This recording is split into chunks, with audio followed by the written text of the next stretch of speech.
Hey, Conan O'Brien here. Welcome to Conan O'Brien Needs a Friend. And I'm watching.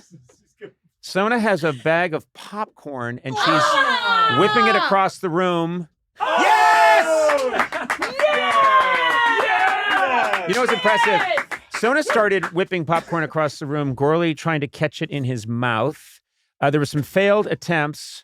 I decided to just start the podcast on the action. And what's interesting is Sona threw two. Accidentally. And one went into your mouth, and now you're choking. Are you okay? Never better. One of them went in, which was very impressive. You okay? I am. Okay. Look, I never said we were a real podcast. You know, it's funny. It was reminding me of you were throwing popcorn across the room. I have two dogs. Loki's. Wait a minute. You'll see. Loki and Odin. Loki's a mature 7-year-old dog. And one of his abilities is I can just drop a little treat and he can snap it out of the air. He's very good at it. Odin is a 1-year-old pup and a goof. And so I'll drop it for Loki and he'll just snap it just as you did right now. Just snap it out of the air. And then I'll drop it for Odin and it bounces off of his head and then he snaps his mouth like 2 minutes later. He's a total clown, but he's slowly getting the hang of it. And so I just had, when you were throwing the popcorn across the room, I have this ritual every day where I'm trying to teach Odin to be able to snap it. And I realize that you're slightly smarter than my 1-year-old dog. But you know what? It was on me. It was hard to throw popcorn and I just couldn't get the trajectory. It's not aerodynamic. I couldn't long get distance to get that popcorn there. Yeah. But we pulled it off. We did it. You're a good food catcher. Hey, thanks. Hey, you're welcome, pal. There is a reason. That's what my wife calls me. You're just a food catcher. That's all you are. That was fun. I think we've got a loose vibe today. And I want people tuning in right now to know that we're a bunch of fun, regular folk that just toss popcorn around the room. We lost all of it. I know. We lost all of it. Whatever we set up, I just ruined it. Yeah, it was a nice moment. Yeah, it's okay. And I had to get Can I throw popcorn at you? Nah, I don't think so. And you didn't even mean in his mouth. You just wanted to pummel him with You want to use a different food. Take a handful. Yeah. Super hot fried chicken right off the frying pan. Burning my face, soup. Scorching it. Yes, hot soup, really, really hot sweet and sour soup that you throw at me with a hose. I'm glad that we're happy and we're having a good time, and that I'm going to just say it. I don't use the word vibe much, but there's a good vibe today. We're just a bunch of pals having fun. That's all. Bunch of goofy pals throwing food. Yeah, throwing food around. That's nice. Hopefully clean up afterwards. I'm not going to because I didn't throw any. Oh. But that means I have to. Eduardo and I, by the way, are the people who have to clean up the studio. So I'll clean that up. No. I'm going to say that's on Matt and Sona. They should have to do that. Fair. I would never. No, we can do it. I just ate all the pieces on my seat. Well, Eduardo is the head of the studio. Eduardo, is there food allowed in here? Typically, we try not to allow food here, but you guys, these aren't food. These are props. I had no idea. Wait a minute. I have never heard this rule. Excuse me, just a second. Eduardo has the floor. Now, I also want to preface again, Eduardo is the genius who designed this beautiful studio that everyone compliments us on. And so, again, props to you, Eduardo.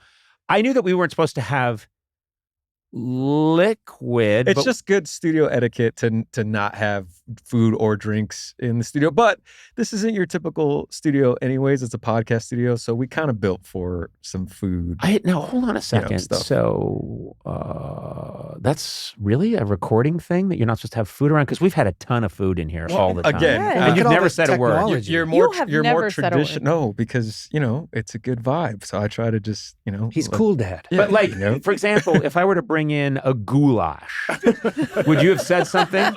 A big hot steaming goulash in a big ceramic bowl and then just been like, goulash for all! I like slopping it around. Coca-Cola and Mentos. Is that cool? That would not work. Like I said, it's a podcast studio. It's whatever you guys want it to be. I respect your both as a technician and a craftsman. I respect the work you've done, and I want to honor it. And maybe we should honor Eduardo by not having food in here I'm anymore. cool with snacks, like anything that's contained. That's why I prefer. She was throwing the food across the room. But you say, okay, let me list some foods. Goulash, no. Probably no. Okay.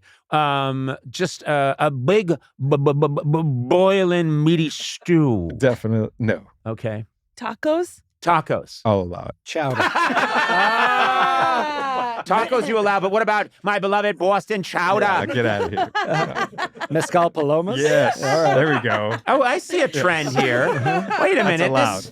This doesn't feel fair. What about a lot of corned beef and Never. potatoes? Out of here. Oh, What man. about some quesadillas? Oh, yes. More, please. Please. I see what's going How on. about some Armenian grabadagoo? Grabba the Depends on the day of the week. Okay. Is there Grabba the goo? What is it? What would be an Armenian dish that I should have yelled out? And don't say because I know there's a lot of dried Khash. fruit. Khash. Crush? Hush. Khash. Khash. What's that? Khash. It's It's a hoof soup. soup. What? Don't come on. Lamajun.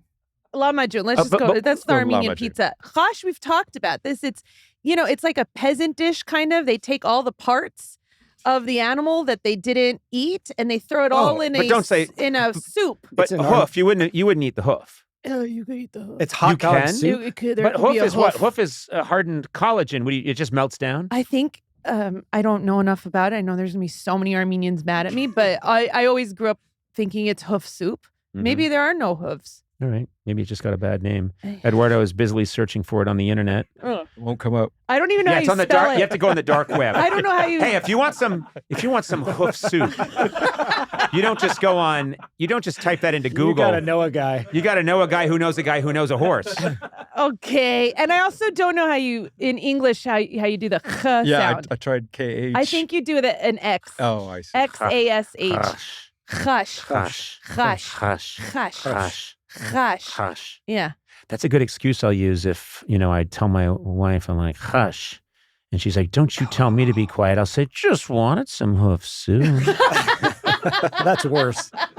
So I did find it actually. Ah. KHASH, or the way you spelled it. So Okay. and it says, hash is a traditional Armenian soup often made with cow feet or other beef parts. Cow feet. They can't Wow. mean the hoof, though. Well, there's no other real part of the foot. Yeah. It's gotta be. You gotta use the whole part of the whole Oh, cow. wait. What's So is there a ham hocks? saddle in there? I mean, what's going on? Okay, Well, there's hello. no saddle. It also says it's often consumed as a hangover remedy. Mm-hmm. Yeah, I'm bad.